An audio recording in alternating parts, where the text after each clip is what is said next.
اعوذ باللہ من الشیطان الرجیم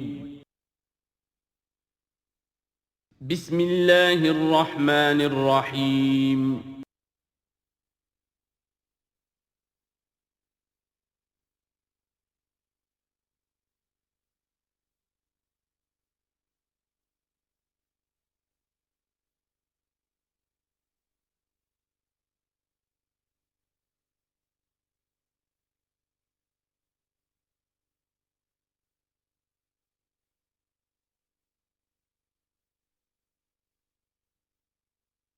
الحمد للہ وکفیٰ والصلاة والسلام علی عبادہ الذین اصطفیٰ خصوصاً علی افضلہم وخاتم النبیین محمد الامین وعلی آلہ وصحبہ اجمعین اما بعد فقد قال اللہ تبارک وتعالی کما ورد فی سورۃ مریم سلام علیہا اعوذ باللہ من الشیطان الرجیم بسم اللہ الرحمن الرحیم واذکر فی الکتاب موسیٰ انہ کان مخلصا وکان رسولا نبیا ونادیناہ من جانب الطور الایمن وقربناہ نجیا ووہبنا لہ من رحمتنا اخاہ ہارون نبیا واذکر فی الکتاب اسماعیل انہ کان صادق الوعد وکان رسولا نبیا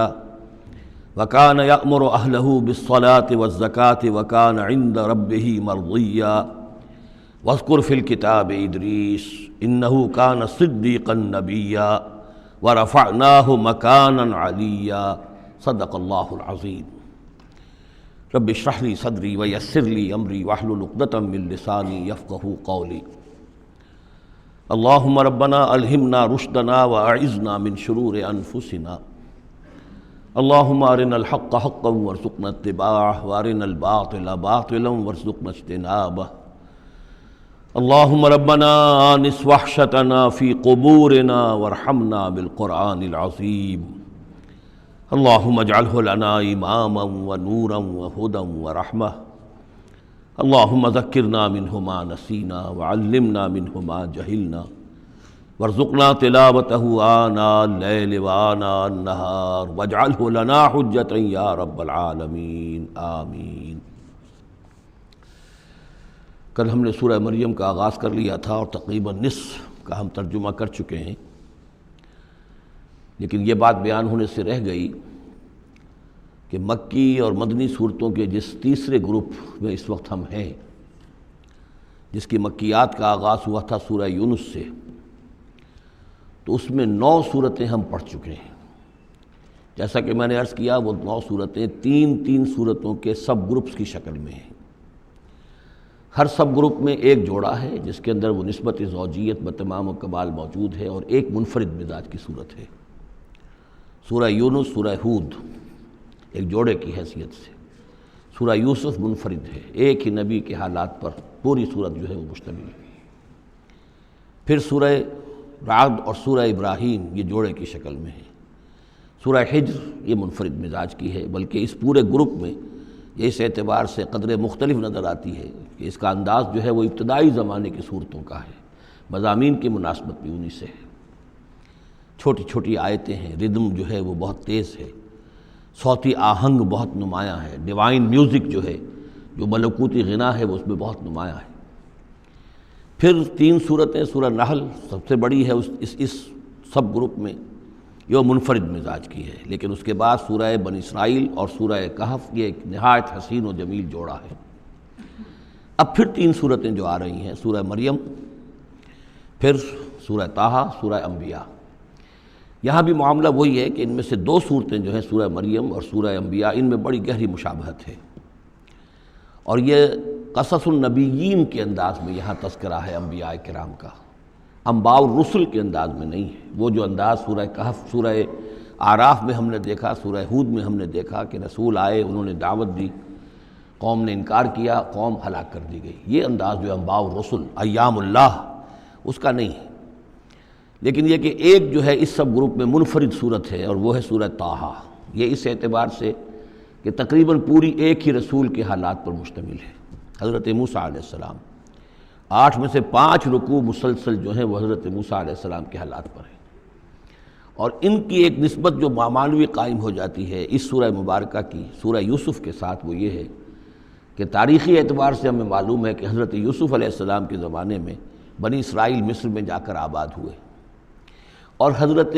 موسیٰ علیہ السلام کے ذریعے سے اللہ تعالیٰ نے انہیں پھر جو مصر میں فرعونیوں نے انہیں جو اپنا غلام بنا لیا تھا اس غلامی سے نجات دلائی، اور وہ واپس مصر سے نکل کر پھر اپنے آبائی وطن جو ہے سمجھیے جو حضرت ابراہیم کا مسکن تھا یعنی فلسطین کی طرف روانہ ہوئے۔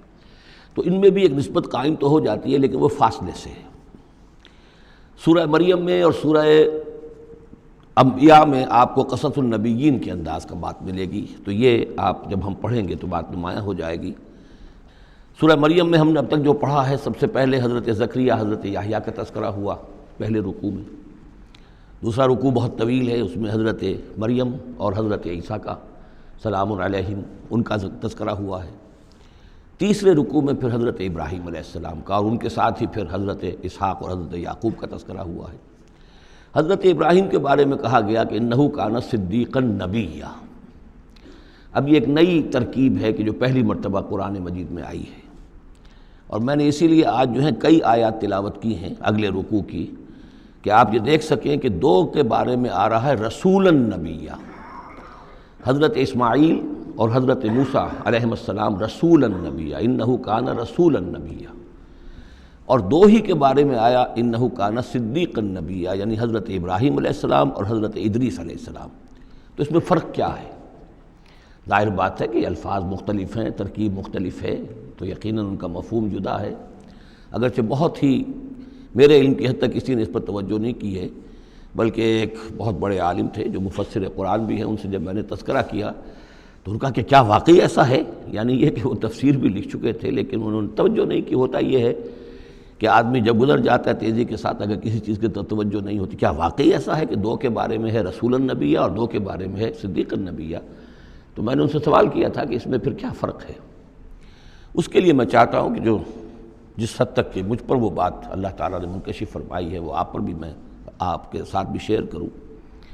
کہ یہ جو ہم پڑھ چکے ہیں، ایک تو سورہ فاتحہ میں اہدنا الصراط المستقیم صراط الذین انعمت علیہم، راستہ ان کا ہمیں دکھا اور ان کے راستے پر چلا جن پر تیرا انعام ہوا۔ اس کی وضاحت سورہ نساء میں آئی، وَمَن يُطِعِ اللَّهَ وَالرَّسُولَ فَأُولَٰئِكَ مَعَ الَّذِينَ أَنْعَمَ اللَّهُ عَلَيْهِم مِّنَ النَّبِيِّينَ وَالصِّدِّيقِينَ وَالشُّهَدَاءِ وَالصَّالِحِينَ وَحَسُنَ أُولَٰئِكَ رَفِيقًا۔ یہ منعم علیہم جو ہیں، جن پر اللہ تعالیٰ کا انعام ہوا ہے، یہ جو جماعت ہے منعم علیہم کی، اس کے 4 درجات ہیں۔ اوپر سے چلیں گے تو انبیاء سب سے اوپر ہیں، پھر نیچے ان کے درجہ ہے صدیقین کا، پھر ان سے نیچے شہداء کا، اور پھر بیس لائن سمجھیے کہ وہ صالحین مومنین جو نیک دل مسلمان ہیں، مخلص ہیں، صادق القول ہیں، صادق الایمان ہیں، یہ گویا کہ بیس لائن ہے۔ نیچے سے چلیں گے تو اس بیس لائن سے اگر کوئی شخص ترقی کرے گا تو پھر درجہ اس کے لیے کیا ہے؟ شہادت کا ہے، اس کے اوپر ایک درجہ صدیقیت کا ہے، اور یہ آخری درجہ ہے، اس لیے کہ اس سے آگے نبوت کا جو درجہ ہے وہ اکتسابی نہیں ہے، وہ تو وہبی ہے،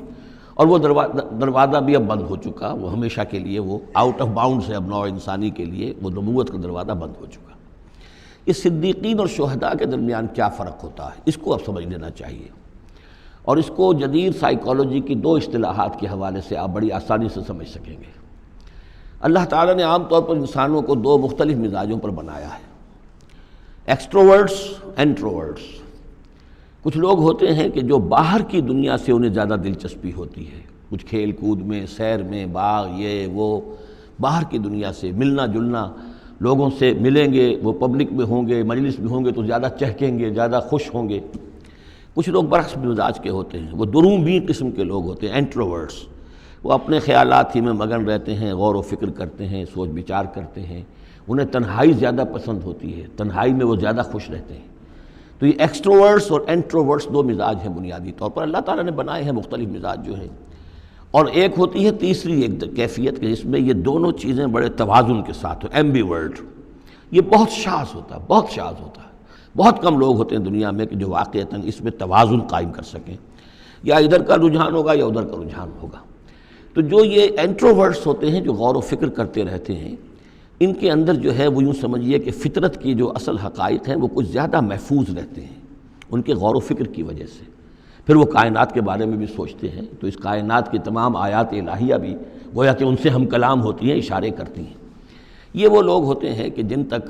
گویا کہ وہ حقائق از خود روشن ہو چکے ہوتے ہیں ان تک، کہ جیسے ہم نے سورہ فاتحہ پڑھتے ہوئے کہا کہ کچھ لوگ ہوتے ہیں اپنی فطرت سلیمہ اور عقل سلیم کی رہنمائی میں یہاں تک تو پہنچ گئے کہ اللہ کو پہچان لیا، آخرت کو پہچان لیا، یہ بھی سمجھ لیا کہ اللہ ہی کی بندگی کرنی چاہیے، کیسے کریں یہ پتہ نہیں، اہدنا الصراط المستقیم، اب وہ راستہ مانگتے ہیں کہ ہمیں راستہ دکھا۔ یہ صدیقین ہوتے ہیں اور ان کی شان یہ ہوتی ہے کہ جیسے ہی کسی نبی کی دعوت ان کے کان میں آتی ہے وہ ایسے لپک کر قبول کرتے ہیں کہ گویا کہ منتظر بیٹھے تھے، جیسے کوئی شخص وضو کر کے بیٹھا ہوا کہ بس اذان کی آواز آئے اور میں چلوں، اتنا ہی ہوتا ہے۔ اسی لیے حضور نے فرمایا ابو بکر رضی اللہ تعالیٰ عنہ کے بارے میں کہ میں نے جس کے سامنے بھی ایمان کی دعوت پیش کی اس نے کچھ نہ کچھ توقف ضرور کیا سوائے ابو بکر کے، ایک لحظے کا توقف نہیں کیا، گویا کہ وہ تو تیار بیٹھے ہوئے تھے۔ البتہ جو ایکسٹروورٹس ہوتے ہیں وہ چونکہ ان کی توجہ نہیں ہوتی حقائق کی طرف، وہ دنیا میں مگن ہیں، کھیل کود میں ہیں، شکار میں ہیں، کشتیوں میں ہیں، ہنسی مذاق میں ہیں، گفتگوؤں میں لگے ہوئے ہیں، تو انہیں کچھ زیادہ غور و فکر کی ان کے اندر جو ہے طبیعت کے اندر میلان نہیں ہوتا اس کا، لہذا انہیں دیر لگ جاتی ہے نبی کی دعوت کو سمجھنے میں، اس کی طرف متوجہ ہونے میں۔ لیکن یہ ہے کہ جب ان کا توجہ ہو جاتی ہے، ہوتی بھی عام طور پہ جذباتی انداز میں ہوتی ہے، لیکن جب ان کی توجہ ہو جائے جذباتی انداز میں تو پھر یہ ہے کہ وہ چونکہ ہوتے ہیں ایکٹیو زیادہ ہوتے ہیں، لہذا وہ اپنی فعالیت کی وجہ سے آگے نکل جاتے ہیں، بظاہر وہ صدیقین سے آگے نکل جائیں گے فعالیت کی وجہ سے، اس لیے کہ وہ فعال زیادہ ہیں۔ اب اس کی مثال حضرت عمر ہیں، حضرت حمزہ ہیں رضی اللہ تعالی عنہما، 6 سال لگ گئے۔ حضرت عمر کے بارے میں تو آپ کہہ سکتے ہیں کہ سب کوئی گھرانہ مختلف تھا، وہ بنو عدی میں سے تھے، حضور بنو ہاشم میں سے تھے، لیکن حضرت حمزہ کو کیوں دیر لگ گئی؟ 6 سال، سگے چچا ہیں، دودھ شریک بھائی ہیں، ساتھ کے کھیلے ہم جولی ہیں، نہایت محبت کرنے والے حضور سے، اور اسی کیفیت کے اندر وہ ایمان لائے کہ ایک روز آئے باہر سے، شکار کھیل کر آ رہے تھے، کئی دن باہر رہے تھے، واپس آئے تو ابھی گھر میں داخل نہیں ہوئے تھے، لونڈی نے کہا کہ آج تو ابو جہل نے بڑی گستاخی کی ہے آپ کے بھتیجے کے ساتھ، اور بس یہ سنتے ہی آگ بگولا ہو کر گئے ہیں، کمان جا کے ماری ابو جہل کے سر میں کہ تم نے یہ کیا ہے، اور اسی وقت کہا اچھا میں اس پر ایمان لایا، آؤ کرو مقابلہ تم۔ یہ ان کے ایمان کا معاملہ ہے۔ تو یہ حمزہ ہیں، اسی طرح حضرت عمر ہیں، چلے تھے حضور کو قتل کرنے کے ارادے سے، لیکن اپنی بہن کے اندر جو دیکھی، اس کے اندر یہ کہاں سے اتنی استقامت آ گئی کہ بھائی جان چاہے آپ ہمیں قتل کر دیں، جان سے مار دیں، لیکن اب یہ جو دین ہم نے قبول کیا اس کو ہم چھوڑنے والے نہیں ہیں۔ بہنوئی کو تو مار مار کے لہو لہان کر دیا تھا سعید ابن زید کو، بہن کو بھی مارا ہے، لیکن پھر اچانک بدل گئے۔ پھر وہی عمر جو ہے جو تلوار ننگی لے کے چلا تھا قتل کرنے کے ارادے سے، گردن میں تلوار حمائل کیے ہوئے، جیسے غلام ہوتے ہیں، ان کے ہاں غلاموں کا رواج یہ تھا، ان کی تلواریں گردنوں میں حمائل ہوتی تھی، وہ آ رہا ہے اور ایمان لا رہا ہے۔ تو یہ ہے شہداء، صدیقین اور شہداء۔ تو اب مزاج جو ہے انبیاء میں بھی آپ کو ملے گا، کچھ لوگوں کا مزاج شہداء سے مناسبت رکھتا ہے۔ حضرت اسماعیل کا آپ نے سنا ہوگا، یہ واقعات قصوں میں آتے ہیں، وہ شکار جیسے کہ حضرت حمزہ کی کیفیت ہے، وہ نکل جاتے تھے۔ حضرت ابراہیم 2 مرتبہ گئے ہیں، ملاقات ہی نہیں ہوئی، اس لیے کہ وہ اپنے شکار پر نکلے ہوئے تھے۔ اس طرح کا معاملہ حضرت اسماعیل کا تھا۔ حضرت موسیٰ بھی جلالی مزاج کے آدمی تھے، ایک آدمی کو مکہ مارا ہے اور اس کی جان نکال دی ہے۔ حضرت ابراہیم وہ دوسری قسم، وہ صدیق النبی، ان کے مزاج جو ہے وہ اس نوعیت کا، صدیقیت کے ساتھ مناسبت رکھنے والا۔ تو نبوت تو ان کو بھی ملی، نبوت ان کو بھی ملی، لیکن مزاجی فرق کی وجہ سے ایک صدیق نبی ہے اور ایک رسول نبی ہے، اس لیے کہ رسول کے ساتھ جو لفظ مناسبت رکھتا ہے وہ شہادت ہے۔ تمام رسول شاہد بنا کر بھیجے گئے ہیں۔ یہ جو کار رسالت ہے، تبلیغ اور اتمام حجت، اس کے اندر تو عمل کا پہلو زیادہ ہے، اور اس میں پھر شہداء زیادہ نمایاں ہوتے ہیں۔ تو رسولوں کے لیے تو ہے ہی یہ، یا ایھا النبی انا ارسلناک شاہدا ومبشرا ونذیرا وداعیا الی اللہ باذنہ وسراجا منیرا، اور جیسے کہ ہم نے پڑھا وکیف اذا جئنا من کل امۃ بشہید، تو رسولوں کے ساتھ مناسبت لفظ کی جو ہے وہ شہادت کی ہے۔ تو گویا کہ شہداء کا مزاج رکھنے والے جو نبی ملے وہ رسول النبیہ ہیں، اور صدیقیت کا مزاج رکھنے والے جن کو نبوت مل گئی وہ صدیق نبی ہیں۔ تو حضرت ابراہیم انہ کان صدیقا نبیہ، وہ تو ہم پڑھ چکے تھے، اب آگے چلیے۔ ابھی اس موضوع پر مزید گفتگو سورہ حدید میں چل کر ہوگی۔ اولئک ھم الصدیقون والشہداء عند ربہم اس کے جو دوسرے رکوع کے آخر میں یہ آیت آئی ہے، تو وہاں جا کر انشاءاللہ اس کے سلسلے میں مزید کچھ گفتگو ہوگی۔ وَاذْكُرْ فِي الْكِتَابِ موسیٰ، اور کتاب میں تذکرہ کیجئے موسیٰ کا، اِنَّهُ كَانَ مُخْلَصًا، یقیناً ہم نے اسے خاص اپنا بنا لیا تھا۔ اس کی تفصیل آگے آ جائے گی سورہ طٰہٰ کے اندر۔ وَكَانَ رَسُولًا نَبِيًّا، اور وہ رسول نبی تھے۔ وَنَادَيْنَاهُ مِن جَانِبِ الطُّورِ الْأَيْمَنِ، اور ہم نے اس کو پکارا، اس سے بات کی، اس کو بلایا طور پہاڑ کے داہنی جانب سے۔ وَقَرَّبْنَاهُ نَجِيًّا، اور اسے قریب ہم نے بلایا سرگوشی کے لیے۔ وَوَهَبْنَا لَهُ مِن رَحْمَتِنَا أَخَاهُ هَارُونَ نَبِيًّا، اور ہم نے اسے اپنی رحمت سے اس کو یہ مقام بھی عطا کیا کہ اس کے بھائی ہارون کو بھی نبوت عطا کر دی، چونکہ یہ درخواست کی تھی حضرت موسیٰ علیہ السلام نے، وہ اگلی صورت میں آ جائے گا۔ وَاذْكُرْ فِي الْكِتَابِ اسماعیل، اور ذرا تذکرہ کیجئے کتاب میں اسماعیل کا بھی، اِنَّهُ كَانَ صَادِقَ الْوَعْدِ، یقیناً وہ بڑے وعدے کے سچے تھے۔ اور خاص طور پر اشارہ ہو رہا ہے اتنا بڑا وعدہ جو حضرت ابراہیم سے اپنے والد سے انہوں نے کیا تھا کہ یا ابت افعل ما تؤمر ستجدنی ان شاء اللہ صابرا، ابا جان کر گزریے جو بھی آپ کو اللہ کی طرف سے حکم آ رہا ہے، مجھے ذبح کرنے کا حکم ہے، ذبح کر دیجئے، انشاءاللہ آپ مجھے صابر پائیں گے۔ تو آخری وقت تک انہوں نے اپنے اس وعدے کو نبھایا اور گردن جو ہے رکھ دی کہ چلائیے چھری۔ صادق الوعد وکان رسول النبی، اور وہ بھی مزاجی اعتبار سے جو میں نے عرض کیا ہے، حضرت حمزہ چونکہ ویسے بھی نسل میں حضرت اسماعیل کی نسل میں سے ہیں، تو اگر آپ دیکھیں گے تو بہت ہی ان کے درمیان شخصیت کی مشابہت نظر آئے گی۔ رسول النبی، وہ رسول نبی تھے۔ وَكَانَ يَأْمُرُ أَهْلَهُ بِالصَّلَاةِ وَالزَّكَاةِ وَكَانَ عِندَ رَبِّهِ مَرْضِيًّا، اور وہ حکم دیتے تھے اپنے گھر والوں کو نماز کا بھی اور زکوٰۃ کا بھی، اور وہ اپنے رب کے نزدیک بہت ہی پسندیدہ تھے، بہت ہی اللہ تعالیٰ کو کے منظور نظر کہہ لیجئے، مرضیہ۔ وَاذْكُرْ فِي الْكِتَابِ ادریس، اور تذکرہ کیجئے کتاب میں ادریس کا بھی۔ یہ ادریس علیہ السلام جو ہیں، یہ ایک نبی ہیں کہ جو حضرت آدم اور حضرت نوح کے مابین گزرے ہیں۔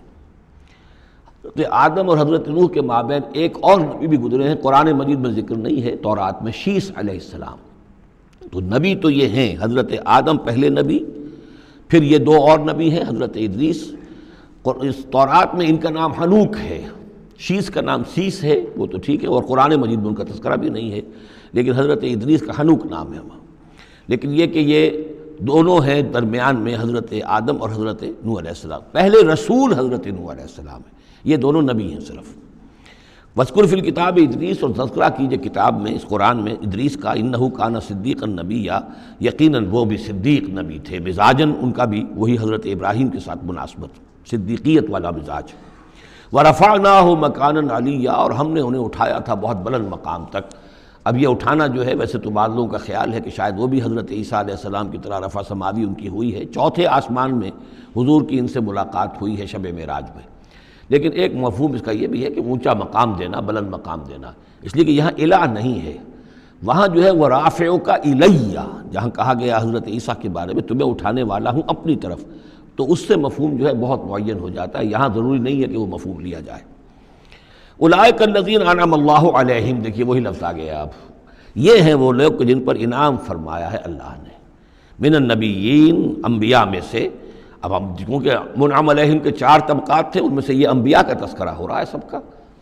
تو من النبیین من ذریۃ آدم، اولاد آدم میں سے، وممن حملنا مع نوح، اور پھر بعد ان میں سے ان کی نسل میں سے ہیں جنہیں ہم نے نوح کے ساتھ اس کشتی میں سوار کرایا، ومن ذریۃ ابراہیم، اور پھر ذریۃ ابراہیم میں سے ہیں، ان کی اولاد سے، و اسرائیل، اور حضرت یعقوب کی نسل سے ہیں، وممن ہدینا واجتبینا،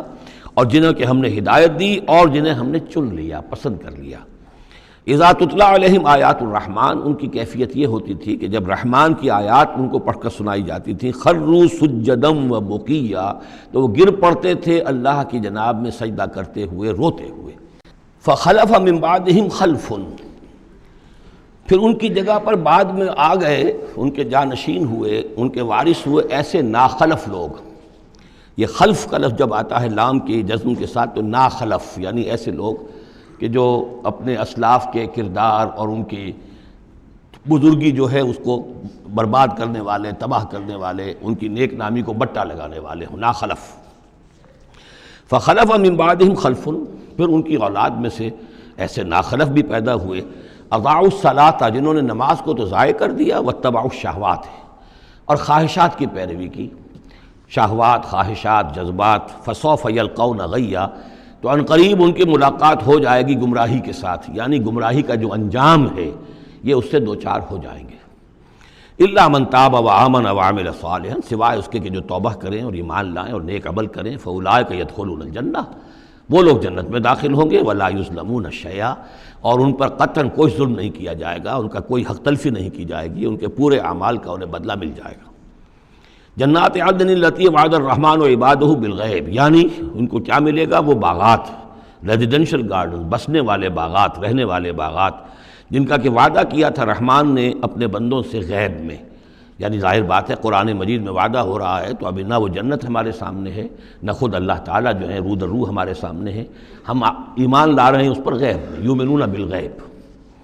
انہ کان وعدہ ماتیا، یقیناً اس کا وعدہ جو ہے وہ تو پورا ہونے والا ہی ہے، اس کو تو وقت پر پہنچنا ہی ہے، اب وہ اپنی جگہ پر پختہ ثابت ہوگا۔ لا یسمعون فیہا لغوا الا سلاما، وہ نہیں سنیں گے اس میں کوئی لغو بات، بس صرف سلام ہی سلام، ہر طرف سے فرشتے آ رہے ہیں تو سلام، قیلا سلاما سلاما۔ وَلَهُمْ رِزْقُهُمْ فِيهَا بُكْرَةً وَعَشِيًّا، اور ان کے لیے ان کا رزق ہوگا اس میں صبح بھی اور شام کو بھی۔ تِلْكَ الْجَنَّةُ الَّتِي نُورِثُ مِنْ عِبَادِنَا مَنْ كَانَ تَقِيًّا، یہ ہے وہ جنت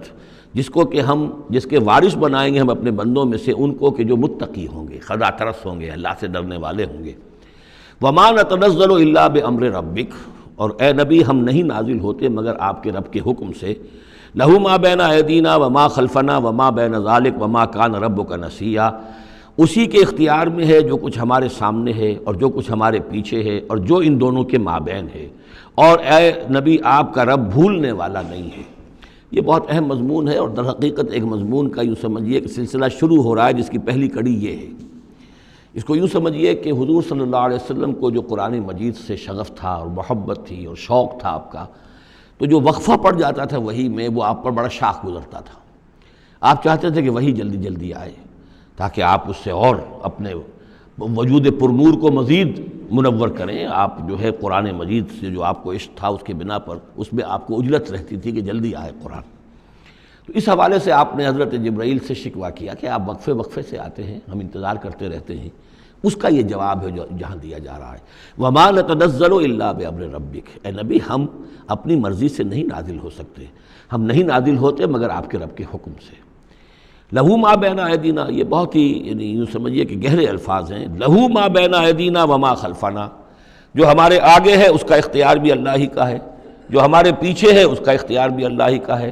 وَمَا بَيْنَهُمَا وَمَا بَيْنَ ذَلِكَ، آگے اور پیچھے کے مابین کون ہے پھر؟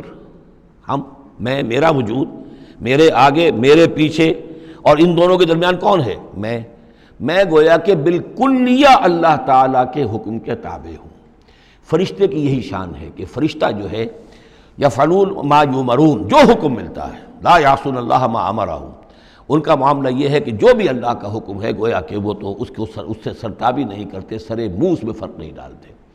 وَمَا نَتَنَزَّلُ إِلَّا بِأَمْرِ رَبِّكَ، ہم نہیں اترتے یا اتر سکتے مگر آپ کے رب کے حکم سے، جب اسی کی مصلحت اور اسی کی مشیت ہوتی ہے وہ وحی دے کر ہمیں بھیجتا ہے۔ لَهُ مَا بَيْنَ أَيْدِينَا وَمَا خَلْفَنَا وَمَا بَيْنَ ذَلِكَ وَمَا كَانَ رَبُّكَ نَسِيًّا، اور اے نبی یہ جو کچھ تاخیر ہو جاتی کسی بھول کی وجہ سے نہیں ہے کہ اللہ کو کوئی نسیان لاحق ہو گیا ہے تو تھوڑی دیر کے لیے توجہ کہیں اور ہو گئی ہے، معاذ اللہ، تیرا رب جو ہے بھولنے والا نہیں ہے بلکہ یہ حکمت کے تحت ہے، اللہ تعالیٰ کی مشیت یہ ہے۔ كَذَلِكَ لِنُثَبِّتَ بِهِ فُؤَادَكَ رَتَّلَ اللَّهُ تَرْتِيلًا، وہ جو ہم پڑھ چکے سورہ بنی اسرائیل میں بھی، وَقُرْآنًا فَرَقْنَاهُ لِتَقْرَأَهُ عَلَى النَّاسِ عَلَى مُكْثٍ وَنَزَّلْنَاهُ تَنزِيلًا، یہ ہماری حکمت ہے کہ ذرا وقفے سے آپ یہ قرآن لوگوں کو پڑھ کر سنائیں۔ رب السماوات والارض، وہ رب ہے آسمانوں کا اور زمین کا، وما بینہما، اور جو ان دونوں کے مابین ہے، فاعبدہ، پس اسی کی بندگی اور پرستش کیجیے، واصطبر علیہ لعبادتہ، اور اس کی عبادت کے اوپر پوری طرح جمے رہیے، صبر کیجیے۔ ہل تعلم لہ سمیہ، تو کیا تم جانتے ہو کہ اس کی سی شان کا کوئی اور ہستی ہے؟ ظاہر بات ہے جو شان اللہ کی ہے اس کی سی شان رکھنے والی کوئی اور ہستی کائنات میں موجود نہیں۔ وَيَقُولُ الْإِنسَانُ وَإِذَا مَا مِتُّ لَسَوْفَ أُخْرَجُ حَيًّا، اور یہ انسان کہتا ہے حیران ہو کر، کیا میں جب مر جاؤں گا تو پھر مجھے زندہ کر کے اٹھا لیا جائے گا؟ یعنی یہ وہ لوگ ان میں سے کہ جو بعث بعد الموت کے منکر تھے۔ میں نے بارہا آپ کو بتایا کہ اکثر و بیشتر تو وہ مانتے تھے، لیکن وہ کہتے تھے کہ وہاں ہمیں چھڑانے والے ہیں، ہمارے شفعاء ہیں، ہؤلاء شفعاؤنا عند اللہ، تو بعث بعد الموت کے وہ منکر نہیں تھے، لیکن ایک طبقہ ان میں ایسے لوگوں کا بھی تھا۔ اب یہ ان کی بات ہو رہی ہے۔ وَيَقُولُ الْإِنسَانُ وَإِذَا مَا مِتُّ لَسَوْفَ أُخْرَجُ حَيًّا، کہ جب میں مر جاؤں گا پھر مجھے دوبارہ اٹھا لیا جائے گا اور نکال دیا جائے گا۔ اولا یذکر الانسان، تو کیا اس انسان کو یہ یاد نہیں ہے انا خلقناہ من قبل ولم یک شیئا، کہ وہ کچھ بھی نہیں تھا اور ہم نے اسے پیدا کیا ہے، تو کیا مشکل ہے ہمارے لیے دوبارہ اس کو پیدا کر دینا؟ کیا تھا وہ پہلے، اس کی کیا حقیقت تھی؟ یعنی جہاں سے ہم اپنے آپ کو جانتے ہیں وہ بھی ظاہر بات ہے کہ ایک نطفہ ایک ہے، اس سے ہمارا آغاز ہوا، یہ تو سبھی جانتے ہیں نا۔ تو اس سے اللہ تعالیٰ نے اگر انسان بنا دیا ہے تو کیا اللہ تعالیٰ دوبارہ تمہیں پیدا نہیں کر سکتا؟ فَوَرَبِّكَ، تو قسم ہے تیرے رب کی، لَنَحْشُرَنَّهُمْ وَالشَّيَاطِينَ، ہم جمع کریں گے ان سب کو بھی اور تمام شیطانوں کو، ثُمَّ لَنُحْضِرَنَّهُمْ حَوْلَ جَهَنَّمَ جِثِيًّا، اور پھر ہم سب کو جمع کر لیں گے جہنم کے گرد کہ یہ اپنے گھٹنوں کے بل گرے ہوئے ہوں گے۔ ثُمَّ لَنَنزِعَنَّ مِن كُلِّ شِيَّةٍ أَيُّهُمْ أَشَدُّ عَلَى الرَّحْمَنِ عِتِيًّا، پھر ہم ہر گروہ میں سے، ہر قوم میں سے پھر نکالیں گے کون ہیں وہ جو سب سے زیادہ اکڑنے والے تھے رحمان کے مقابلے میں۔ بلاؤ ادھر سے ابو جہل کو اور بلاؤ ادھر سے عقبہ ابن ابی معیط کو، ہر گروہ میں سے جو سب سے زیادہ اللہ کا کی اس کے ساتھ گستاخی کرنے والا اور سب سے زیادہ تکبر کرنے والا تھا، پھر اس کو آگے نکال کر نمایاں کیا جائے گا۔ ثم لنحن اعلم بالذین هم اولی بحاصلیہ، پھر ہم خوب جانتے ہیں ان لوگوں کو کہ جو بہت زیادہ قابل ہوں گے اور سب سے پہلے داخل ہونے والے ہوں گے اس جہنم کے اندر۔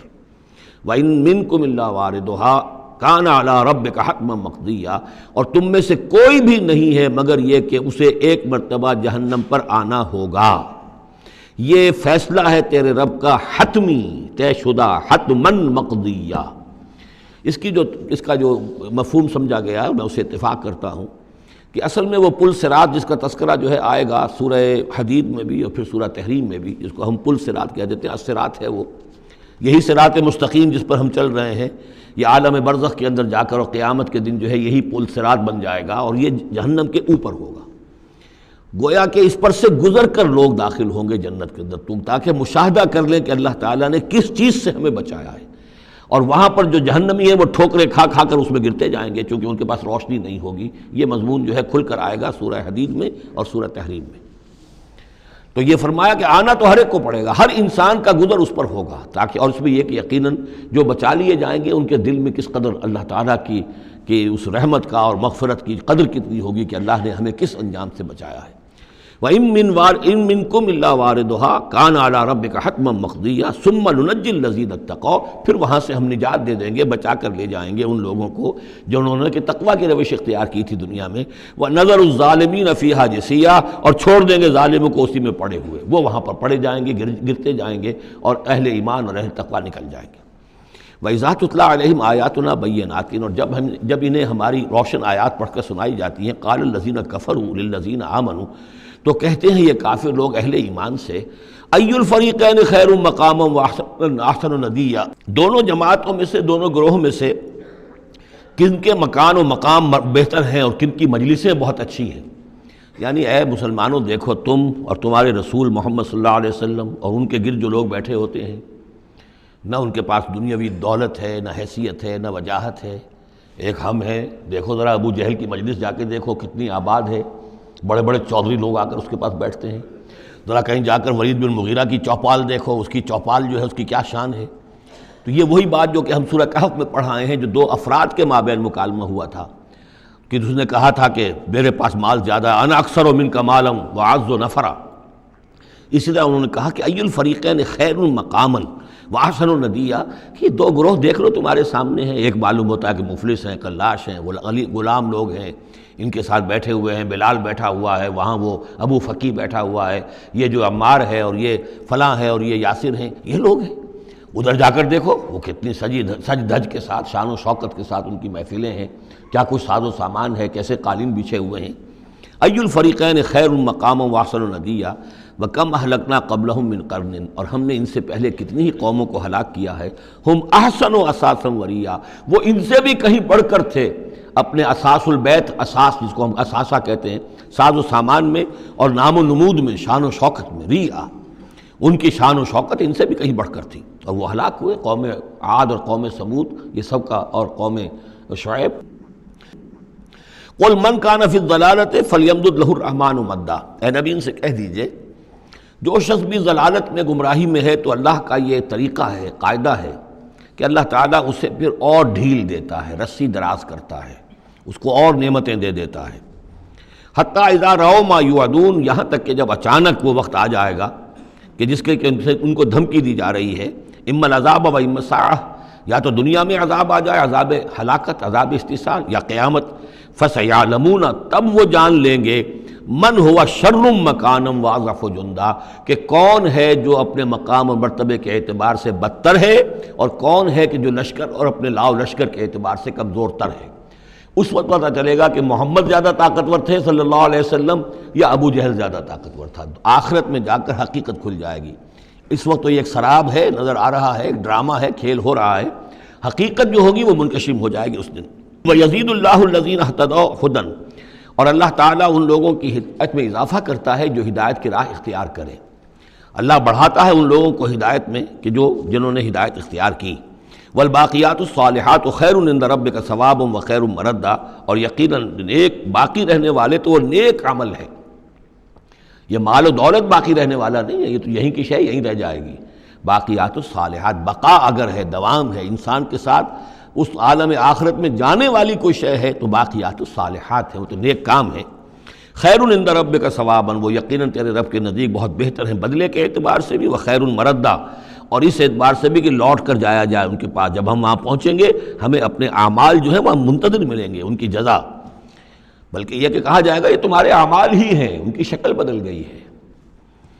افرأیت الذی کفر بآیاتنا وقال لأوتین مالا وولدا، تو کیا تم نے دیکھا اس شخص کو جو ہماری آیات کا تو کفر کرتا ہے اور کہتا ہے مجھے تو لازماً ملے گا، مال بھی ملے گا اور اولاد بھی ملے گی۔ یہ وہی بات سمجھ لیجیے جو سورہ کہف میں آ چکی ہے کہ اس نے کہا تھا وَلَئِن رُدِدتُّ إِلَىٰ رَبِّي لَأَجِدَنَّ خَيْرًا مِنْهَا مُنْقَلَبًا، تم جو ہو جوتیاں پھٹکار رہے ہو یہاں پر بھی، تمہیں وہاں بھی کچھ نہیں ملنا۔ اگر واقعی آخرت ہو ہی گئی، اول تو مجھے گمان نہیں، میں نہیں سمجھتا کہ وَمَا أَظُنُّ السَّاعَةَ قَائِمَةً وَلَئِن رُدِدتُّ إِلَىٰ رَبِّي لَأَجِدَنَّ خَيْرًا مِنْهَا مُنْقَلَبًا، تو مجھے وہاں پر بھی اچھا ہی ملے گا جیسے یہاں اچھا ملا ہوا ہے۔ وہی اسی طرح یہ ہے کہ ان کا ہمیں تو وہاں پر بھی ملے گا، آخرت میں بھی بہت سا مال بھی ملے گا، اولاد بھی ملے گی۔ اطلاع الغیب، یہ دنیا بھی مراد ہو سکتی ہے لیکن میرے نزدیک آخرت ہی مراد ہے۔ اطلاع الغیب، کیا وہ غیب پر مطلع ہو چکا ہے، اس نے جھانک کر دیکھ لیا ہے غیب کو؟ ام اتخذ عند الرحمن عہدا، یا وہ کوئی رحمان سے عہد لے چکا ہے، پکا قول و قرار لے چکا ہے جس پر اس یقین سے کہہ رہا ہے کہ اسے تو مال بھی ملے گا اور اولاد بھی ملے گی۔ کلا، ہرگز نہیں۔ سنکتب ما یقول، جو کچھ یہ کہہ رہا ہے وہ ہم لکھ لیں گے تاکہ جواب دہی پوری کرنی پڑے کہ کیا کیا بکواس تم کیا کرتے تھے۔ وَنَمُدُّ لَهُ مِنَ الْعَذَابِ مَدًّا، اور پھر عذاب کے اندر ہم اس کے اضافہ کرتے چلے جائیں گے، عذاب کو اس کے لیے کھینچتے چلے جائیں گے۔ وَنَرِثُهُ مَا يَقُولُ، اور جو کچھ وہ کہہ رہا ہے اس کے وارث تو ہم ہوں گے، سارا مال دنیاوی سامان جو بھی کچھ ہے وہ تو ہماری وراثت میں آ جائے گا۔ وَيَأْتِينَا فَرْدًا، اور وہ جب آئے گا ہمارے سامنے ہماری عدالت میں پیش ہونے کے لیے تو ایک فرد کی حیثیت سے آئے گا،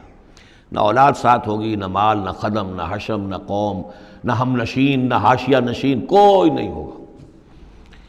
وَاتَّخَذُوا مِن دُونِ اللَّهِ آلِهَةً، انہوں نے اللہ کے سوا کچھ اختیار کر لیے ہیں اپنے معبود، لِيَكُونُوا لَهُمْ عِزًّا، تاکہ وہ ان کے مددگار بنے، ان کے لیے سہارا بنے، پشت پناہ بنے، اللہ کے ہاں انہیں کچھ چھڑا سکے عذاب سے۔ کلا، ہرگز نہیں۔ سَيَكْفُرُونَ بِعِبَادَتِهِمْ، وہ تو ان کی عبادت کا انکار کریں گے،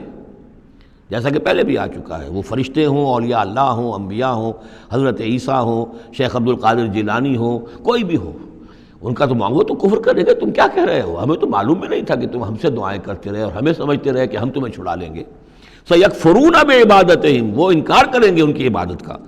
وَيَكُونُونَ عَلَيْهِمْ ضِدًّا، اور وہاں ان کے مخالف ہوں گے، انہیں وہاں پر پروسیکیوٹ کروائیں گے۔ أَلَمْ تَرَ أَنَّا أَرْسَلْنَا الشَّيَاطِينَ عَلَى الْكَافِرِينَ تَعُزُّهُمْ عَزًّا، کیا تم نے دیکھا نہیں کہ ہم کافروں پر شیاطین کو بھیجتے رہتے ہیں، یعنی یہ کہ یہ شیاطین جن جو ہیں یہ ان پہ حملہ آور ہوتے رہتے ہیں اور انہیں خوب ابھارتے رہتے ہیں گناہوں کے اوپر، اور انہیں اور سرکشی کے اوپر آمادہ کرتے رہتے ہیں۔ وجہ کیا ہے کہ خود انہوں نے شیطان کی رفاقت کو اختیار کی ہے۔ فلا تعجل علیہم، اب یہ مضمون یہاں دوسری مرتبہ آ گیا، عجلت نہیں، فلا تعجل علیہم۔ ایک تو فرمایا قرآن مجید کے ضمن میں عجلت نہ کیجیے، اس کی جو بھی تنزیل ہے وہ اللہ تعالیٰ کی حکمت کے تحت جو اس میں تدریج ہے اسی کو آپ سمجھیے کہ خیر اسی میں ہے، آپ کا شوق اپنی جگہ ہے، لیکن یہ کہ ایک دوسری بات فلا تعجل علیہم، ان کے بارے میں بھی آپ جلدی نہ کیجیے، ایسا نہ ہو کہ آپ کے دل میں یہ خیال آئے کہ اب ان کفار مکہ کی رسی جو ہے مزید دراز نہیں ہونی چاہیے، اب ان کو پکڑ لیا جانا چاہیے، انہوں نے حد کر دی ہے۔ جس طریقے سے کہ حضور کو زج کیے ہوئے تھے وہ ہم دیکھتے چلے آ رہے ہیں سورہ انعام سے، لیکن اے نبی جلدی نہ کیجیے۔ فلا تعجل علیہم، ان کی مخالفت، علی یہاں پر آ رہا ہے، فلا تعجل علیہم انما نعد لہم عدا، ہم ان کی پوری گنتی کر رہے ہیں، ایک ایک عمل ان کا لکھا جا رہا ہے، ہر چیز کا ان کو جواب دہی کرنی ہوگی، ہر چیز کی ان کو سزا مل جائے گی، لیکن یہ کہ ہمارے ہر کام کے اندر جو بھی فطری تدریج ہے، اس کی جو توقیت ہے، اس کا جو نظام ہم نے بنا رکھا ہے، وہ اسی کے مطابق ہوگا۔ یوم نحشر المتقین الی الرحمن وفدا، یاد کرو جس دن کہ ہم جمع کریں گے اہل تقویٰ کو، وہ رحمان کی طرف آئیں گے مہمانوں کی صورت میں، جیسے مہمانوں کا استقبال ہوتا ہے، وفد آیا ہے۔ وَنَسُوقُ الْمُجْرِمِينَ إِلَىٰ جَهَنَّمَ وِرْدًا، اور جو مجرم ہیں انہیں ہم دھکیلیں گے، دھکے دیں گے، ہانک کر لے جائیں گے جہنم کی طرف، جیسے کہ کوئی پیاسے جانور جاتے ہیں گھاٹ کی طرف۔ لا يملكون الشفاعة الا من اتخذ عند الرحمن عہدا، کسی کے بھی کوئی شفاعت کام نہیں آئے گی سوائے اس کے کہ جس نے رحمان کے پاس اپنا ایک مقام حاصل کر لیا ہے، یعنی ایک شخص جو ہے بنیادی طور پر اللہ کے ساتھ اس نے اپنا عہد نبھایا ہو، اللہ کی بندگی کر رہا ہو، کوئی خطائیں ہو گئی ہیں، کوئی غلطیاں ہو گئی ہیں، جیسے کوئی پھسل جاتا ہے، کوئی کمزور بھی ہوتا ہے انسان، ایسے لوگوں کے لیے تو شفاعت مفید ہو سکتی ہے، لیکن جو سرے سے اس عہد کی خلاف ورزی کر رہے ہوں، جو بجائے مشرق کے ان کا رخی مغرب کی طرف ہو، بجائے کعبے کے ان کا رخی جو ہے کسی اور شے کی طرف ہو، تو ظاہر بات ہے کہ ان کے لیے شفاعت نہیں ہے۔ وَقَالُوا اتَّخَذَ الرَّحْمَنُ وَلَدًا، اور انہوں نے ایک اور عقیدہ گھڑ لیا ہے کہ رحمان نے اپنے لیے اولاد اختیار کی ہے۔ لَقَدْ جِئْتُمْ شَيْئًا إِدًّا، دیکھو تم نے یہ بہت بڑی بھاری بات کہی ہے، یہ بہت بڑی گستاخی ہے اللہ کی جناب میں، اور کتنی بھاری گستاخی ہے ذرا نوٹ کیجئے الفاظ، تکاد السماوات یتفطرن منہ، قریب ہے کہ آسمان پھٹ پڑے تمہاری اس گستاخی پر، وتنشق الارض، اور قریب ہے کہ زمین شق ہو جائے، وتخر الجبال حدا، اور یہ پہاڑ جو ہے دھماکے کے ساتھ گر پڑے، ان دعوا للرحمن ولدا، کہ انہوں نے رحمان کے لیے بیٹا قرار دیا، بیٹی قرار دی۔ مشرکین عرب نے فرشتوں کو خدا کی بیٹیاں بنا دیا، عیسائیوں نے حضرت مسیح کو خدا کا بیٹا بنا دیا، اور یہودیوں نے عزیر کو خدا کا بیٹا بنا دیا۔ ان دعوا للرحمن ولدا وما ينبغي للرحمن ان يتخذ ولدا، رحمان کے تو یہ شایان شان ہی نہیں ہے کہ وہ کسی کو اولاد بنائے۔ یہ اس کی وضاحت میں کر چکا ہوں کہ اولاد کی ضرورت اس کو ہوتی ہے جو خود فانی ہو، ہمیں معلوم ہے ہم مر جائیں گے، ہمارا نام و نشان مٹ جائے گا، اولاد کے ذریعے سے ہمارا نام زندہ رہے گا۔ یہ اصل میں ایک اپنی ہی تسلسل انسان سمجھتا ہے کہ میری ہستی کا تسلسل ہے، میری اولاد گویا کہ میرا اپنی بقا کی ایک شکل ہے، اس لیے کہ یہ انسان کے اندر ہے۔ مجھے یاد ہے جب ہم پڑھتے تھے کالج میں تو الفا ایک کمپنی ہوتی تھی لاہور میں، یہ فائل کورز وغیرہ بناتی تھی نوٹ بکس کے، تو اس میں پیرامڈس کے عنوان سے جو بہترین الفاظ لکھے ہوئے تھے اب بھی مجھے یاد ہیں، still and resolute, calm and self-possessed, still and resolute. The pyramids echo unto eternity, the defiant cry of man's will to survive and conquer the storms of time. کہ یہ جو ان لوگوں نے فرائضہ نے اتنے بڑے بڑے پیرامڈز بنا دی، کائے کے لیے بنا دیے؟ تاکہ ہمارا نام رہے، ہم تو نہیں ہوں گے، نام رہے گا۔ تو گویا کہ انسان کے اندر ایک خواہش ہے بقا کی، وہ اپنا دوام چاہتا ہے، یہ اسے پتا ہے کہ میری ذاتی طور پر تو میرا دوام ہے، تو میں کوئی عمارت بنا دوں، میرا نام جو ہے اس کے حوالے سے دنیا کے اندر رہے۔ اور یہی معاملہ اولاد کا ہے کہ اولاد سے انسان کو سب سے زیادہ جو اس کو خواہش ہوتی ہے وہ اپنا بقا، اپنا تسلسل، وہ سمجھتا ہے کہ میری اپنی کنٹینیوٹی ہے کہ جو میری اولاد کے ذریعے سے۔ ظاہر بات ہے کہ اللہ ہمیشہ خود باقی رہنے والا ہے، تو اس کے شایان شان ہی نہیں ہے کہ وہ کسی کو اپنی اولاد بنائے، اسے کوئی ضرورت ہی نہیں ہے۔ تو تمہارے لیے ہے معاملہ کہ تم فانی ہو، لہذا تمہیں ضرورت ہے کہ کوئی تمہارا نام لیوا باقی رہے۔ وما ينبغي للرحمن ان يتخذ ولدا ان كل من في السماوات والارض الا آتي الرحمن عبدا، نہیں ہے کوئی بھی آسمانوں اور زمین میں کوئی بھی مگر یہ کہ وہ حاضر ہوگا رحمان کی عدالت میں بندے کی حیثیت سے، کسے باشد، جبکہ ہمیں معلوم ہے کہ محمد رسول اللہ صلی اللہ علیہ وسلم بھی حاضر ہوں گے تو بندے کی حیثیت سے، عبدہ ورسول، عبد۔ اور حضور فرماتے ہیں کہ اس روز میدان حشر میں لواء الحمد بیدی، میرے ہاتھ میں ہوگا حمد کا جھنڈا، اور اس روز جو میں حمد کروں گا اللہ کی وہ آج نہیں کر سکتا۔ اللہ تعالیٰ کی حمد بیان کریں گے محمد الرسول اللہ عدالت خداوندی میں کھڑے ہو کر۔ تو معلوم یہ ہوا کہ جو بھی آئے گا بندہ بن کر آئے گا، وہ عیسیٰ ہوں یا عیسیٰ ابن مریم انت قلت للناس اتخذونی وامي الہین من دون اللہ، یہ سوال کیا جائے گا کہ نہیں؟ تو فرمایا کہ ان کل من فی السماوات والارض، یقیناً کوئی نہیں ہے آسمانوں اور زمین میں، الا آت الرحمن عبدا، مگر وہ رحمان کی خدمت میں آئے گا، حاضر ہوگا بندے کی حیثیت سے۔ لقد احصاہم، اس نے ان سب کی گنتی کی ہوئی ہے، ان کا پورا احاطہ کیا ہوا ہے، کوئی چھپ نہیں رہے گا، کہیں بچ کر نہیں رہ جائے گا۔ وعدہم عدا، اور ہم نے پوری گنتی رکھی ہوئی ہے۔ وکلہم آتی ہے یوم القیامت فردا، اور قیامت کے دن یہ سب کے سب آئیں گے تو ایک فرد کی حیثیت سے، انڈیویجول کیپیسٹی میں محاسبہ ہوگا۔ نہ ماں باپ ساتھ ہوں گے کوئی شفاعت کرنے کے لیے، کوئی گڑ گڑانے کے لیے، نہ اولاد ہوگی، نہ شوہر کے ساتھ جوری ہوگی، نہ جورو کے ساتھ شوہر ہوگا، کچھ نہیں۔ ہر ایک شخص نفسی نفسی، اپنی جان۔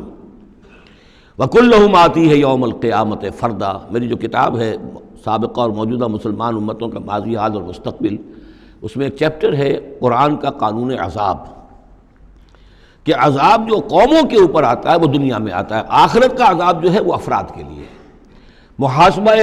اجتماعی جو ہوتا ہے وہ اللہ کا دنیا میں ہوتا ہے، لیکن آخرت کا حساب وہ جو ہے محاسبہ انفرادی ہے۔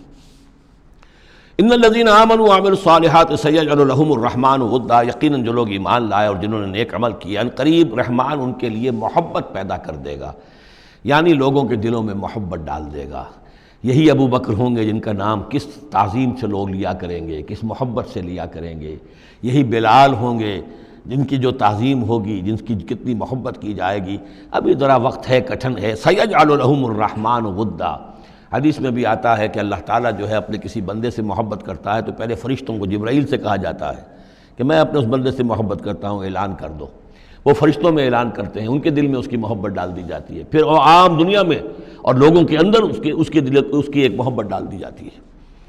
فَإِنَّمَا يَسَّرْنَاهُ بِلِسَانِكَ، یہ آیت بڑی اہم ہے۔ تو ہم نے اس قرآن کو یسرنا ہو، اس کو قرآن کو آسان کر دیا ہے، بلسان کا، آپ کی زبان پر یا آپ کی زبان کے ساتھ، یعنی عربی زبان میں۔ یہ بہت آسان ہے، بہت ہی ستھری زبان ہے، سادہ زبان ہے، جس کو ہم کہتے ہیں کہ سہل ممتنع، اس کے اندر ثقالت نہیں ہے، بوجھل پن کا نہیں ہے، بہت بھاری بھرکم الفاظ کہیں کہیں شاذ آئے ہیں، ورنہ عام طور پر قرآن مجید جو بڑی سلیس زبان میں ہے۔ انما یسرناہ لسانک، بلسانک لتبشر بہ المتقین،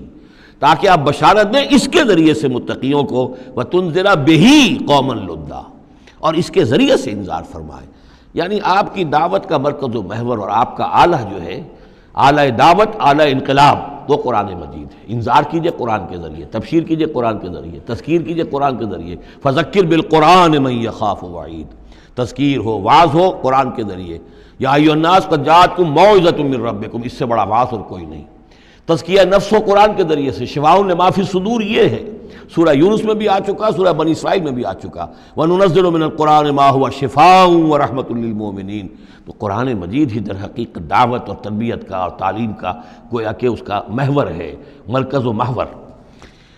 فَإِنَّمَا يَسَّرْنَاهُ بِلِسَانِكَ لِتُبَشِّرَ بِهِ الْمُتَّقِينَ وَتُنذِرَ بِهِ قَوْمًا لُدًّا وَكَمْ أَهْلَكْنَا قَبْلَهُم مِّن قَرْنٍ، اور ان سے پہلے ہم نے کتنی ہی قوموں کو ہلاک کیا۔ هل تحس منهم من احد، ان میں سے کسی کی کوئی آہٹ تمہیں نظر آتی ہے؟ کہیں کوئی باقی ہے نام و نشان؟ کہیں عاد کا کوئی نام و نشان باقی ہے؟ اور تسمع لهم رکزا، یا کہیں ان کی کوئی بھنک تمہارے کان میں آتی ہے؟ معلومات نسیم منسیہ، ختم ہو گئے۔ تو اسی طریقے سے یہ آج اکڑ رہے ہیں، ان کا حال بھی یہی ہو جائے گا۔ بسم اللہ الرحمن الرحیم۔ طٰہٰ، یہ پھر حروف مقطعات ہیں۔ ما انزلنا علیک القرآن لتشقیٰ، ہم نے یہ قرآن آپ پر اس لیے نازل نہیں کیا کہ آپ مشقت میں پڑھیں، لیکن یہاں یہ کہ تشقیٰ جو ہے وہ نامرادی کے لیے بھی آتا ہے۔ یہ عربی زبان میں یہ جو بعض حروف ہیں، را با با، رب، لیکن یہ کہ را با وا یا جس سے ربا بنتا ہے، ان میں بہت قرب ہے۔ اس طرح شین قاف یا اور شین قاف قاف، شق، مشقت، تشقیٰ، یہ بھی معنی ہے اس کے، لیکن یہ کہ زیادہ میرے نزدیک راجح معنی یہ ہے، اے نبی ہم نے یہ قرآن اس لیے نہیں نکالا کہ آپ ناکام ہوں، یہ اصل میں حضور کے لیے بڑی خوشخبری ہے، کامیابی آپ کے قدم چومے گی۔ یہ قرآن قول فصل بن کر نازل ہوا ہے، آپ ناکام نہیں ہوں گے، آپ جو ہے پوری طریقے سے اپنے اس مشن کے اندر کامیاب ہوں گے۔ عام طور پہ ترجمہ یہ کیا گیا ہے کہ آپ مشقت میں نہ پڑیں، محنت میں نہ پڑیں، آپ کا کام پہنچا دینا ہے، باقی اب لوگ نہیں مان رہے ہیں تو اس کی وجہ سے آپ اپنے آپ کو اس صدمے سے ہلاک نہ کر دیجئے کہ لعلک باخع نفسک علی آثارہم ان لم یؤمنوا بہذا الحدیث اسفا الا یکونوا مؤمنین الا تذکرۃ لمن یخشی۔ یہ تو صرف یاد دہانی ہے ان لوگوں کے لیے جن میں کچھ خوف خدا ہے۔ تنزیلا ممن خلق الارض والسماوات العلی، اس کی تنزیل ہے اس ہستی کی طرف سے جس نے بنایا ہے، پیدا کیا ہے زمین کو بھی اور بلند آسمانوں کو۔ الرحمن، وہ رحمان ہے، علی العرش استویٰ، کہ جو عرش پر متمکن ہے۔ لہ ما فی السماوات وما فی الارض وما بینہما، اسی کا ہے، اسی کی ملکیت ہے جو کچھ کے آسمانوں میں ہے اور جو کچھ کے زمین میں ہے اور جو ان دونوں کے مابین ہے۔ وما تحت الثریٰ، اور جو زمین کے سب سے نچلے طبقے کے نیچے ہے۔ یہ سرا جو ہے گیلی زمین، اور گیلی زمین کے نیچے جو کیا ہے زمین کے اندر، وہ بھی سب اللہ کا ہے۔ وَإِن تَجْهَرْ بِالْقَوْلِ، اور اگر تم بلند آواز سے کوئی بات کرو دعا کرتے ہوئے اللہ تعالیٰ کے ساتھ یا کچھ اور مناجات کرتے ہو، فَإِنَّهُ يَعْلَمُ السِّرَّ وَأَخْفَى، بلند کرو گے تب بھی وہ تو سنتا ہے، لیکن وہ تو جانتا ہے سر کو بھی اخفا کو بھی، ہر چھپی ہوئی بات کو اور نہایت مخفی بات کو۔ اخفا جو ہے باب یوں سمجھیے کہ افعل التفصیل، سب سے چھپی ہوئی چیز اس کو جانتا ہے۔ اللہ لا الہ الا ہو، وہ اللہ ہے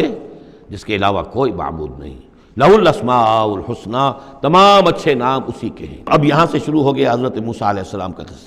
وَهَلْ أَتَاكَ حَدِيثُ موسیٰ، اور کیا تم تک پہنچ چکی ہے موسیٰ کی خبر، موسیٰ کے حالات۔ اذ رأى نارا، جب وہ مدین سے واپس آ رہے تھے اپنی اہلیہ کے ساتھ تو انہوں نے دیکھا کہ کچھ آگ ہے۔ اذ رأى نارا، رات، اندھیری رات تھی، سردی کا موسم تھا، تو یہ کہ شاید راستہ بھی اس وقت کچھ گم سا ہو گیا تھا، دیکھا آگ ہے۔ رأى نارا فقال لأہلہ، انہوں نے کہا اپنے گھر والوں سے، امکثوا، آپ ذرا ٹھہریے یہاں پر انتظار کریں، انی آنست نارا، مجھے آگ نظر آئی ہے، لعلی آتیکم منہا بقبس، یہ بھی ہو سکتا ہے کہ میں وہاں سے کوئی چنگاری لے آؤں تاکہ یہاں ہم آگ روشن کر لیں تو سردی میں اس کو آگ کو تاپ بھی سکیں گے، اور اجد علی النار ہدی، یا جو آگ کی جگہ پر میں پہنچوں تو وہاں سے مجھے رہنمائی بھی مل جائے کہ صحیح راستہ کون سا ہے، ہم کسی غلط راستے پر تو نہیں بھٹک آئے۔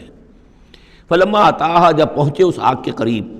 نودی یا موسیٰ، تو آواز آئی، ندا کی گئی، اے موسیٰ انی انا ربک، یہ جسے تم آگ سمجھ کر آئے ہو، اس آگ کے پردے میں تو خود میں ہوں،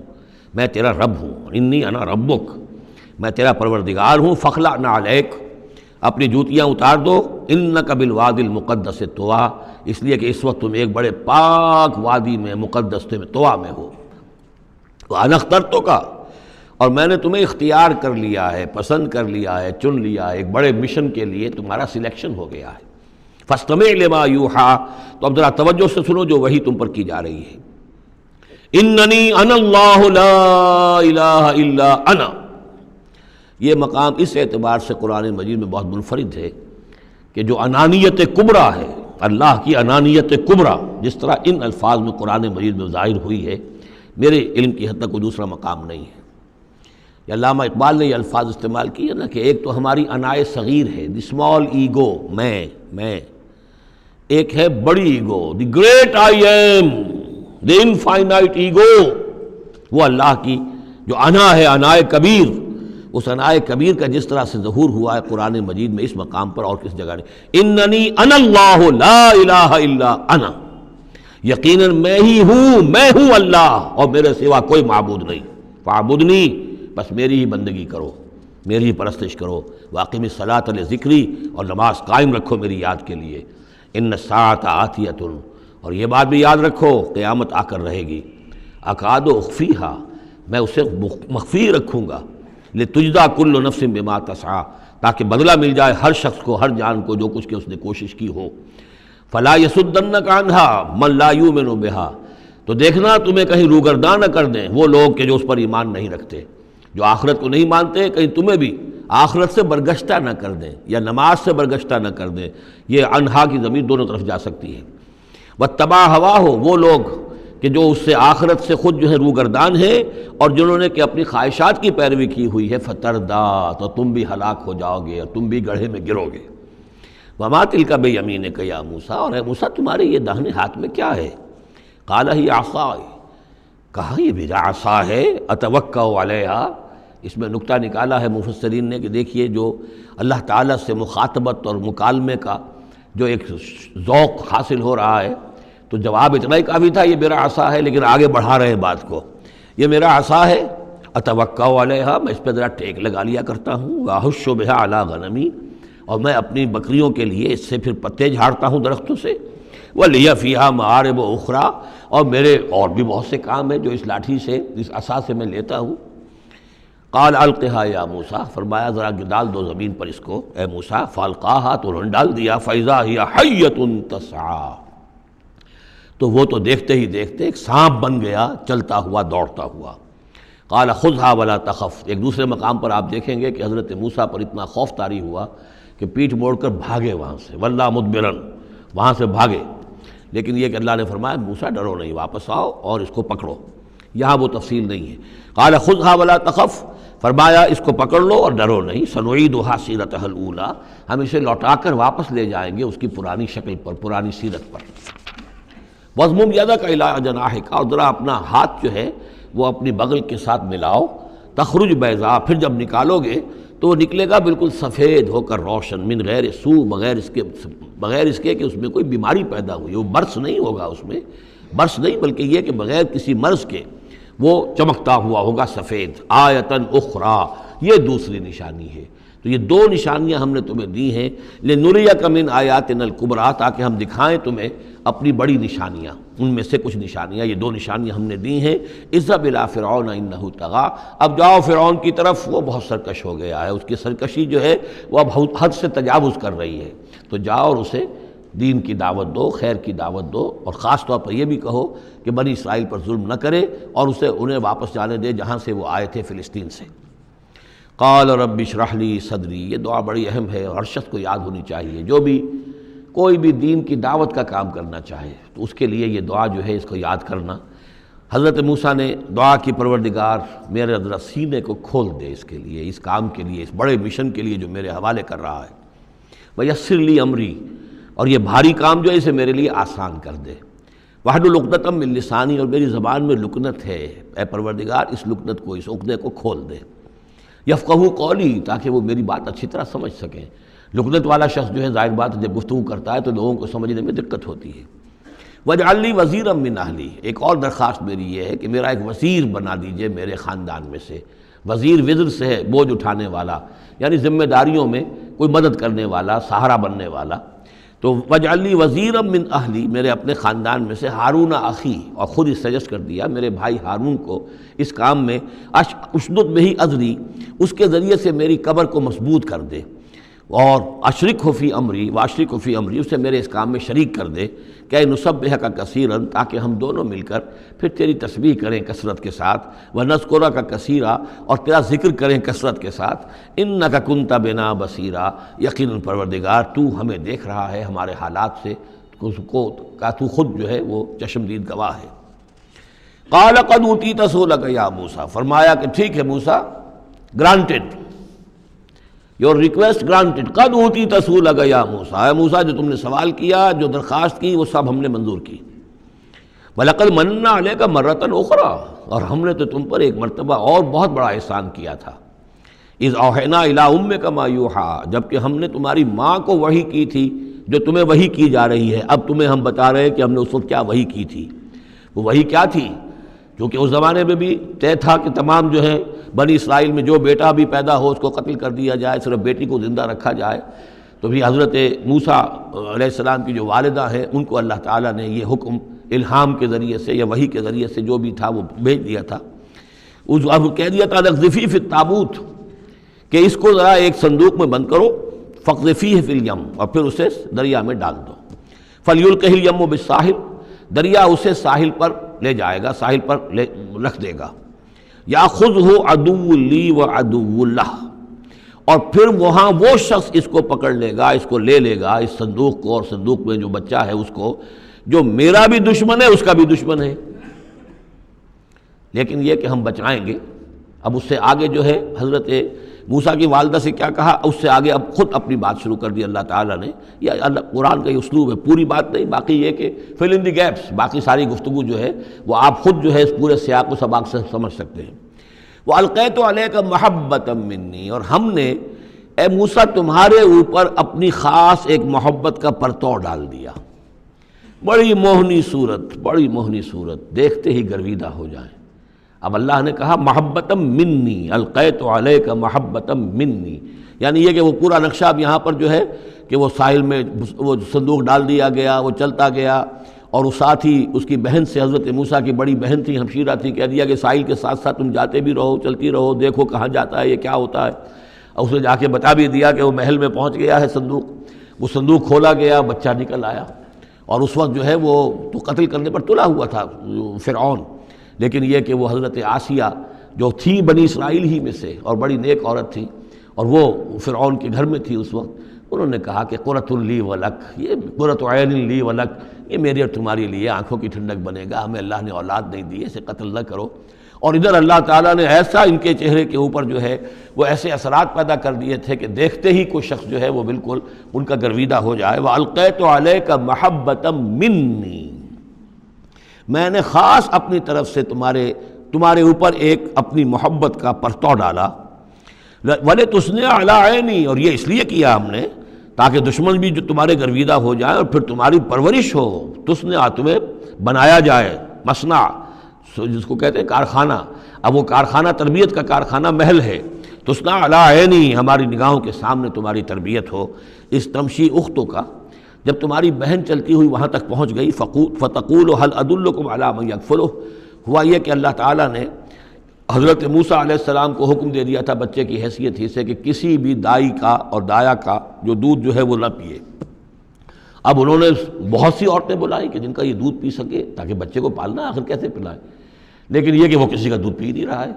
تو وہ بہن جو اب کھڑی ہوئی دیکھ رہی تھی، اس نے کہا هل ادلکم علی من یکفلہ، کیا میں تمہیں بتاؤں ایک خاندان ہے ایسا کہ جو کفالت کرے گا تمہارے لیے، اس بچے کی پرورش کرے گا. نتیجہ کیا ہوا کہ پھر وہ ماں آئی اور ماں کا دودھ پیا، اور ماں کی گود میں اللہ نے پھر پہنچا دیا حضرت موسیٰ علیہ السلام کو. فرجعناک الی امک، تو ہم نے لوٹا دیا تمہیں اے موسیٰ تمہارے ماں کی طرف، کہ تقر عینھا ولا تحزن، تاکہ اس کی آنکھ ٹھنڈی رہے اور وہ غم نہ کھائے. اللہ تعالیٰ کو تو اپنے بندوں کے احساسات و جذبات کا اس حد تک پاس ہے کہ پھر اس کی گود جو ہے اس کے اندر اپنا اس کا بچہ پہنچا دیا گیا. فرجعناک الی امک کہ تقر عینھا ولا تحزن، تاکہ اس کی آنکھ ٹھنڈی رہے اور وہ حزن میں مبتلا نہ ہو. وقتلت نفسا، اور اے موسیٰ پھر جب تم جوان ہوئے تو تمہارے ہاتھوں ایک جان قتل ہو گئی تھی، تم نے ایک قبطی کو قتل کر دیا تھا.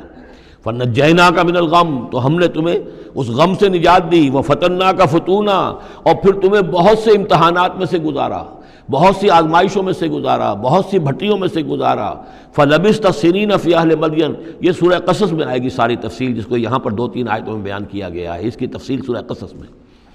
فلبثت سنین فی اہل مدین، پھر تم اہل مدین میں رہے کئی سال. ثم جئت علی قدری یا موسیٰ، پھر اے موسیٰ جو یہاں آئے ہو تو یوں نہ سمجھو کہ اچانک آ گئے ہو، یہ تمہیں تقدیر لے کر آئی ہے، میرا فیصلہ لے کر آیا ہے. یہ سارا معاملہ جو ہے یہ پلانڈ ہے، یہ ہم نے اس طریقے سے کیا ہے. یہ ساری چیز جو ہے یہ از خود نہیں ہو گئی ہے، الٹپ نہیں ہو گئی ہے، یہ کوئی اندھا بہرا جو ہے وہ چانس نہیں ہے. ثم جئت علی قدری یا موسیٰ واصطنعتک لنفسی، اور میں نے تمہیں بنایا ہے، تیار کیا ہے. یہ صنعت ہی سے اصطناع باب افتعال، لیکن صاد کی مناسبت سے تیج ہے وہ توئے میں بدل گئی ہے. میں نے تمہیں تیار کیا ہے، خاص طور پر تمہارے اندر خصوصی صلاحیتیں پیدا کی ہیں، تمہیں خاص طور پر بادشاہ کے محل میں پرورش کروایا ہے، اس لیے کہ مجھے تم سے ایک بڑا کام لینا ہے. واصطنعتک لنفسی اذهب انت واخوک بآیاتی ولا تنیا فی ذکری، جاؤ تم اور تمہارا بھائی میری یہ نشانیاں لے جاؤ اور دیکھنا میرے ذکر میں سستی نہ کرنا. اذهبا الی فرعون انه طغى، جاؤ تم دونوں فرعون کی طرف، وہ یقیناً بہت سرکش ہو گیا ہے. فقولا له قولا لینا لعله يتذکر او یخشی، تو دیکھو جا کر وہاں پر بات کرنا اس سے بڑی نرم،